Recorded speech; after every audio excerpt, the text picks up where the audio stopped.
Hi, everybody. Welcome to another edition of Packers Unscripted from Packers.com. I am Mike Spofford, joined, as always, by my trusted colleague, Wes Hodkiewicz. We're coming to you here from our studios at Lambeau Field to preview, my friend Weston, Monday Night Football. It will be here at Lambeau. Packers against the Eagles.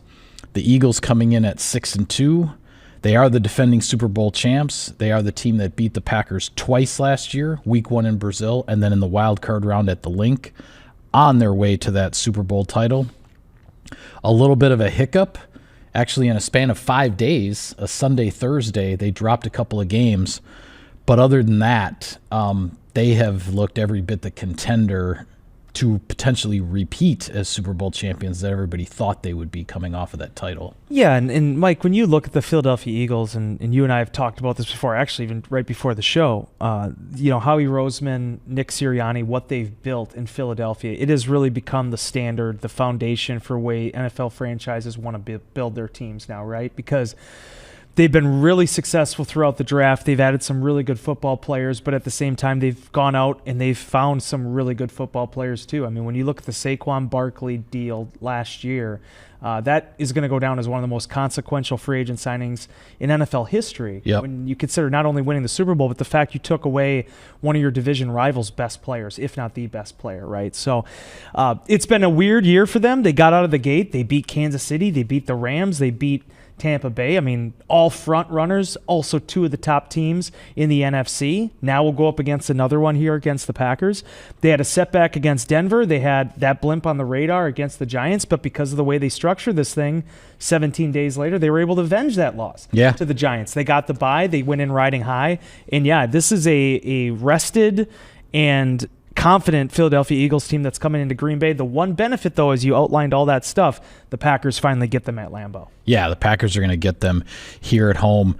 You mentioned the teams that they've beaten. The Rams and the Buccaneers, they're two of the teams that are 6-2 in the NFC. So those two teams have a combined 4 losses, and 2 of them are to the Philadelphia Eagles. So that's definitely something to keep in mind. And honestly, the scheduling thing has been kind of weird.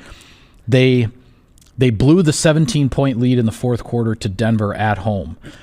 Really tough loss, and they had to come back on the short week and play on Thursday night on the road against a division rival with the Giants, and they simply didn't really recover from that really bad fourth quarter against the Broncos. So they end up losing 2 in a row, but now they've come back. They went on the road and beat the Minnesota Vikings, and as you said, they avenged the loss to the Giants by beating them handily when they got them back in Philadelphia. Offensively, this team is about the weapons that it has all over the place, right, Wes? I mean, you've got Jalen Hurts running the show. Saquon Barkley, he's not on pace for a 2,000-yard season. Again, he's actually on pace for only about 1,100 or 1,200-yard season.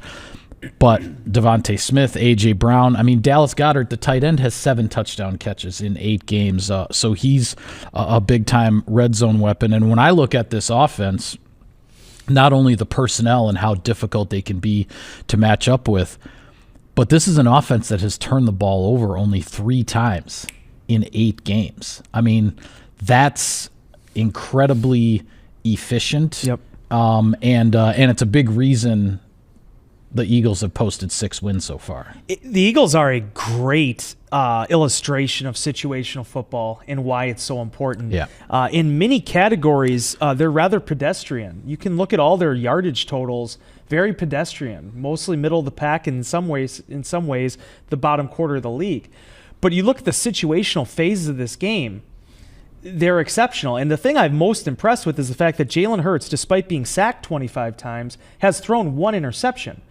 When you look at, I want to just bring up quickly their red zone. Yeah, red zone, they're first in the league right now, 85%. They are tied for first in goal to go. They're one of a few teams there that have scored every single time with a touchdown when they've been in a goal to go situation. And also because of the tush push, 5th in 4th down conversions, despite not being that great on 3rd down. So it shows you how they want to play the game. Now, the one thing that has been kind of odd is that Saquon Barkley's off to a slower start this year. A.J. Brown has been off to a very slow start, to the point that some people were even wondering, hey, would they potentially trade him? What's happening there? Yeah, I didn't quite understand that, but anyway, I go didn't ahead. either, but when you look historically at his production, I mean, he's at like 300 yards and change, a couple touchdowns, just not A.J. Brown type production. Yeah. So, but all that being said, their complementary football, the way they finish drives, it's second to none. And with Jalen Hurts, as much as it seems like every time he has an off day, everybody just wants to completely lambast the kid, he has been everything and more that you want in a franchise quarterback. And better yet, the Eagles have built their roster around him to suit his talents.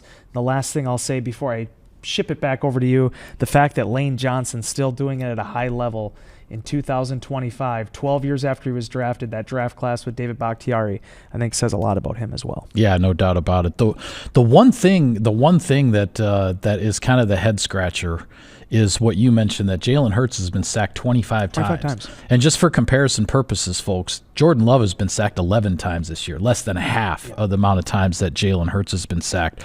So that's definitely something to keep an eye on. On the defensive side of the ball, the Eagles always just strike me defensively as a team that isn't fancy and isn't flashy, but they're solid. The one thing that they are trying to get more of as this season goes along is pressure off the edge, because their defensive tackles hold down the middle and get pressure on the interior at a pretty good rate. Mm-hmm. But their edge pressure has been lacking. They trade for Jalen Phillips from Miami to try to add to that. We'll see if he ends up playing on Monday night. They also, of course, traded for Jair Alexander from Baltimore. Yep. We'll see if Alexander is going to take the field against his former team. But as I said, they're not flashy. They're not. They don't have a whole bunch of defensive statistics that jump out at you. But it's pretty rare that that they go out there and surrender a point total in the upper 20s. I mean, even when they lost to the Denver Broncos, they actually had the Broncos shut out through three quarters before they blew the game in the fourth quarter. So I'm really curious to see if Jalen Phillips can make an impact as far as generating the edge pressure. They only have 16 sacks as a team through 8 games. That's not what you would expect from a Super Bowl championship team, and that's an area that they're trying to crank up here as the second half of the season rolls on. Yeah, but it is odd though, right? Because again, much like the offense, defensively, very good situationally. Third right now in red zone defense, respectable 9th and go, and then obviously 7th on 4th downs. They mimic themselves very well. The one thing I've always appreciated about Philadelphia though, especially in this era underneath Nick Sirianni, is the fact that they have as good of an interior defense, I think, as there is in the National Football League. And when you think back to when Tampa Bay got the better of Green Bay and the way some of these other defenses have been built over the years, having strong middle linebackers and good defensive tackles, as much as we make out of the edge rushers and cornerbacks and those star positions, a lot of times it's the nitty-gritty stuff in the middle that makes a difference. Jalen Carter is an exceptional talent, and it was some of the off-the-field questions that were one of the reasons why he fell a couple years ago. But we saw last year in the playoff games, I mean, even in going back to Brazil, I mean, just how talented this guy is and what kind of penetrator he is. And kudos to Vic Fangio. I mean, they unlocked the potential within Zach Bond. Yeah. And that was the guy I was going to mention. We talked about him heading into the wild card game last year, how a guy who had basically been a special teams player in New Orleans and whatnot, former Wisconsin Badger, a big star in Madison, he suddenly became, as last season went along, he became the centerpiece of the second level of that defense, and then they paid him accordingly. Yeah. So for him to get that extension then and now being paid like one of the top linebackers in this game, I think obviously, and you just look at his impact this year, 64 tackles, 3 sacks, which is tied for second with Jordan Davis on the defense, along with 5 pass deflections, 4 quarterback hits. I mean, he's forced a fumble. He has an interception. The kid's everywhere. Yeah. But the other thing, too, that I love about when I talk about the interior of the defense, also Cooper DeJean being the draft pick 2 years ago, and that That draft class, man, the more we go back and look at it, the Packers had so many options there too, but really you couldn't have gone wrong when you look at the type of talent that came out of that early to mid-second round. DeJean was one of those guys that fell. He's a quarterback hit guy. He's a pass deflection guy. I don't think he has a pick yet this year, but and also somebody that offers them something on special teams too. So Roseman and the way he's built out this team it's really respectable. But at the same time, I think when you do look at some of the areas of where they've struggled this year, there are opportunities there for Green Bay too. So making sure that the Eagles don't get the edge rush going, making sure that they do protect the football are going to be really paramount in this one. Well, they were a Super Bowl champion that on the defensive side anyway, they couldn't pay everybody. They decided to pay Zach Bond. They let Josh Sweat go. They let Milton Williams go. But they've still, as you said, that interior of their defensive line has not really faltered, even with some of the personnel losses there. Let's get right into it here, Wes. Keys to victory for Green Bay. A lot of things come to mind in terms of what the Packers have to do here. Obviously, it would be tremendous if the defense could generate a turnover or two against a team that has not turned the ball over. But aside from something like an anomaly like that happening, what rises to the top of your list? The Packers absolutely unequivocally have to finish drives in this game, and they're going to have to do it against one of the best red zone defenses in the National Football League. Here's what's really tough for Green Bay. This is the obstacle, the hurdle that they face against the Eagles.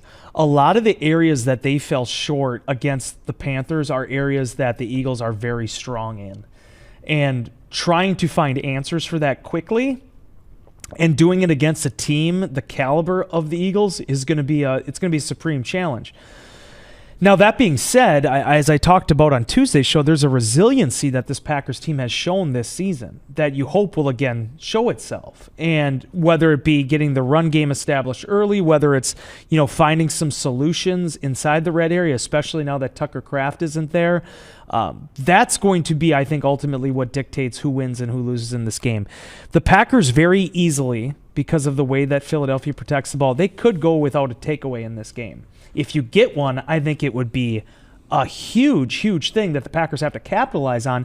But you have to be prepared going into this, understanding you are playing a disciplined football team that's not going to give you a lot of chances. So what does that mean? That means you also can't turn the ball over.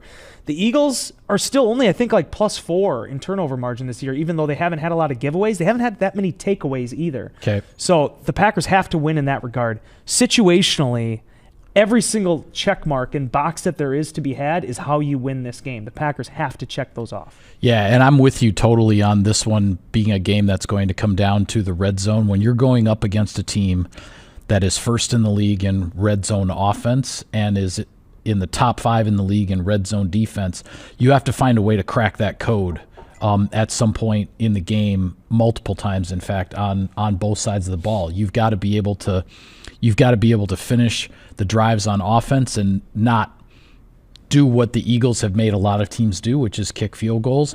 And you have to find a way to stop Jalen Hurts and company when they get in the red zone. Maybe one time in the game, if you can stop them, make them kick a field goal and take those 4 points off the board, that could go a long way for you. The other thing I will say when we were talking about Jalen Hurts and the 25 sacks, you obviously there will be an opportunity here to pressure Jalen Hurts and to add to that sack total, because that's been the one weakness of this Philadelphia offense. But you have to earn the right to pressure Jalen Hurts, and you earn that right by slowing down Saquon Barkley. And the way the Packers' run defense has shown some leaks in the last couple weeks. The first half against Pittsburgh before the Steelers, got away from the run in the second half, and then the way Rico Dowdle just gave the Packers so much trouble all game long against Carolina.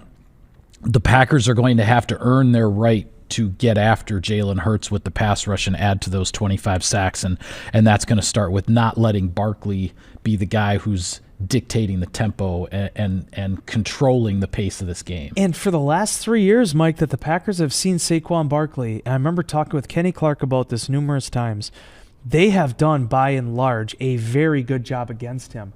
But it just seems like whether he was with the Giants or last year with the Eagles, there was that 1 or 2 carries that were sort of the backbreaker. Yeah. That he ended up getting an explosive play at the wrong time, And it really ended up leading to the victory for his team. So the Packers have to be cognizant of that. And then the other reason why, in addition to the fact that you just need to stop Barkley, you have to keep the Philadelphia Eagles in 3rd and long. You can't have them playing with 3rd and shorts. Because, we talk so much about the tush-push, but they're really good at devising and scheming off of those tush-push looks now, right? It's not just about that play. It's what they can generate off that play. Yeah, they get into 3rd and 4 or less. They're looking at, hey, if we get to 4th and 1, we got all kinds of stuff at our disposal, right? Like that's sort of their approach.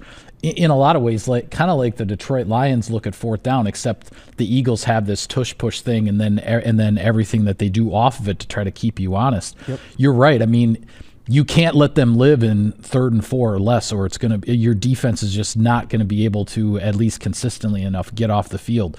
But if you can keep them in 3rd and 7 and 3rd and 8, that's what I talk about. You've earned the right to generate some pass rush against Jalen Hurts, and then see if that gives you the opportunity to get off the field. Without a shadow of a doubt, Michael, and that's where the test lies. Now, I know what fans are going to think, and coming off the Panthers game, they're going to be like, okay, well, if we lost this way to the Panthers, how are we going to handle the Eagles? As I wrote in Insider Inbox, there is no transitive property in the National Football League. Right. Just because something went one way one week, it doesn't necessarily mean it's going to go that way the next time.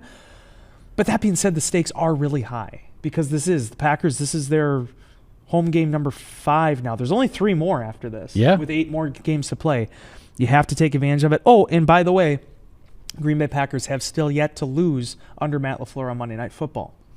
Another thing that they have to take care of business. Monday Night Football at home. At home. Yeah. Thank you. All right. What he said. Well, we do need to pay a few bills, so for a quick moment here, let's turn this over to a word from our sponsors.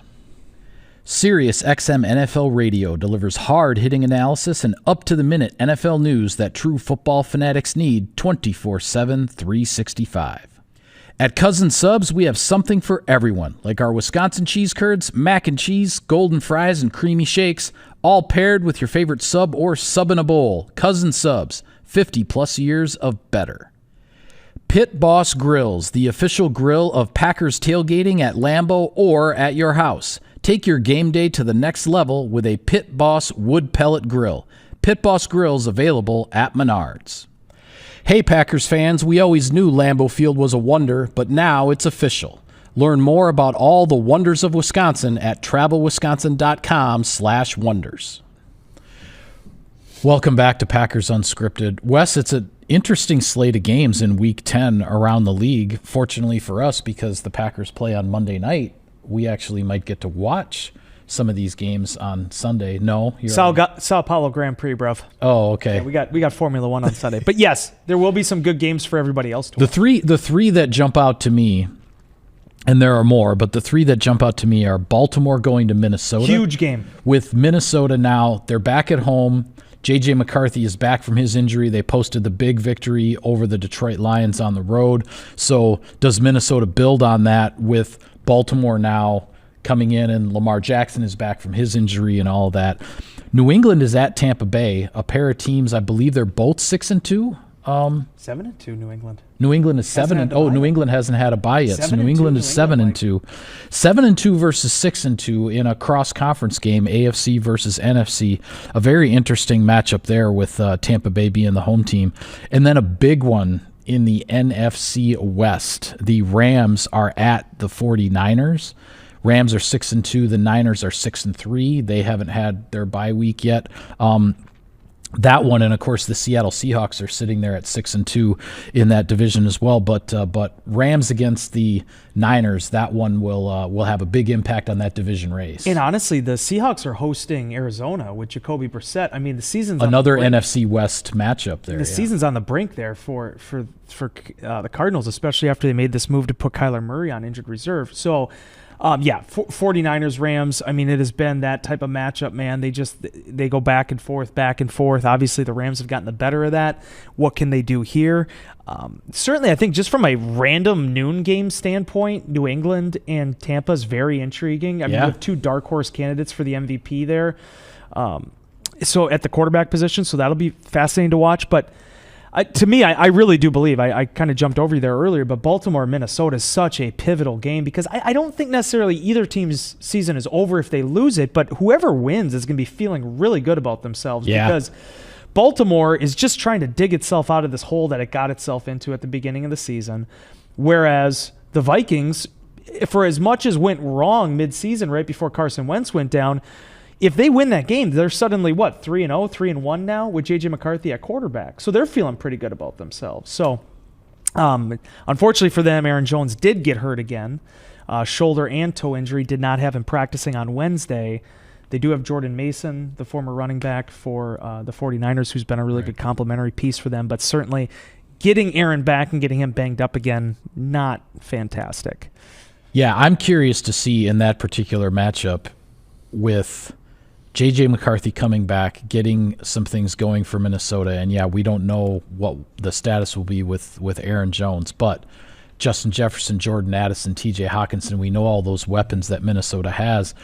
Is Baltimore going to get some things figured out on defense? Because that for – they beat the Chicago Bears with Tyler Huntley, their backup quarterback. This hasn't been all of their struggles have not been all about Lamar Jackson and his health by any means. This is an interesting test to me for Baltimore's defense. And, of course, it's a Baltimore team the Packers are going to face way down the road at Christmas time here, and things could look a lot different then as well.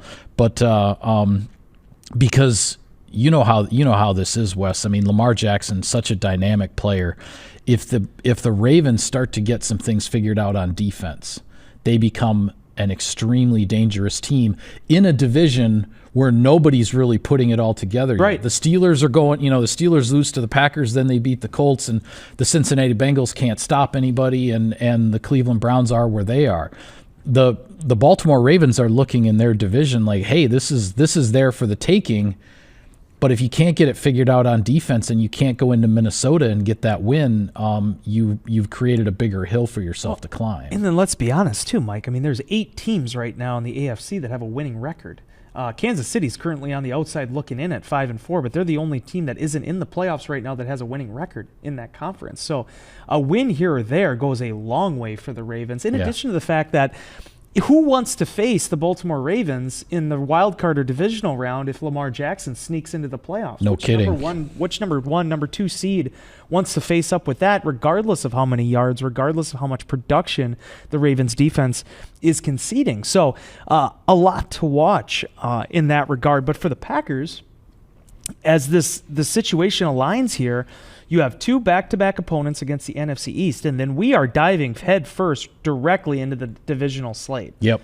A lot of the NFC North games are coming right down the pipeline. So seeing how the dust settles with the Vikings, with the Lions, and then obviously with the Chicago Bears, I mean, all things that are going to be really paramount to determining what the Green Bay Packers are going to be. And it's a tough situation, too, for Green Bay with Chicago, with the Giants traveling to Soldier Field, and then 6 days after this game against the Eagles, the Packers will be going to MetLife to face them. So the aligning of the schedule has been very fascinating to watch because a lot of these divisional matchups, it seems like the common opponents are the ones that are coming right after they face each other. Yeah, it's been kind of it's been an interesting deal this year, the way that has taken place. Okay, so other than your F1 viewing on Sunday, what are you going to have your eyes on? Definitely. I mean, I think it would be easy for me to say, obviously, the Vikings and the Ravens for all the reasons that are aforementioned. But I will say, when you're looking at the nighttime slot and the Sunday Night Football slot, Aaron Rodgers, they got back on the horse against the Colts. Can they get back on, build on that now against a Chargers team that is now back on the horse? Yeah.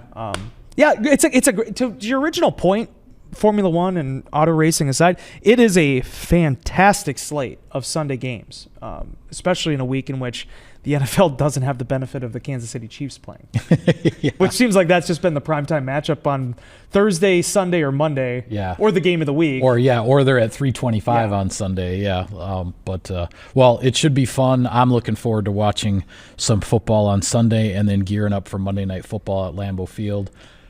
I was going to say what would have been a really good answer if I would have said Browns and Jets. The one to really go with. for the big matchup. Yeah, geez, and we didn't even talk about all the trading deadline stuff with the Jets, but that's a whole. I mean, holy cow! They sold the farm. They did. You talk about a fire sale, but yeah, they're all about the first and second round of the draft. The next 2 years, they're going to be the team to watch on draft night coming up here. Got to do something with them, though. But yet somehow their GM says it's not a teardown. Not a teardown. Yeah, that's the what he actually floorboards are up. That's what he actually said. Anyway, like I said, we didn't have time to get into it. We got to call it a wrap on this edition of Packers Unscripted. Be sure to follow all of our coverage of the team on Packers.com, and we'll have all the coverage of Monday night's big game from Lambeau Field on Packers.com as well. For Wes, I'm Mike. Thank you for tuning in, everybody. We will see you next time.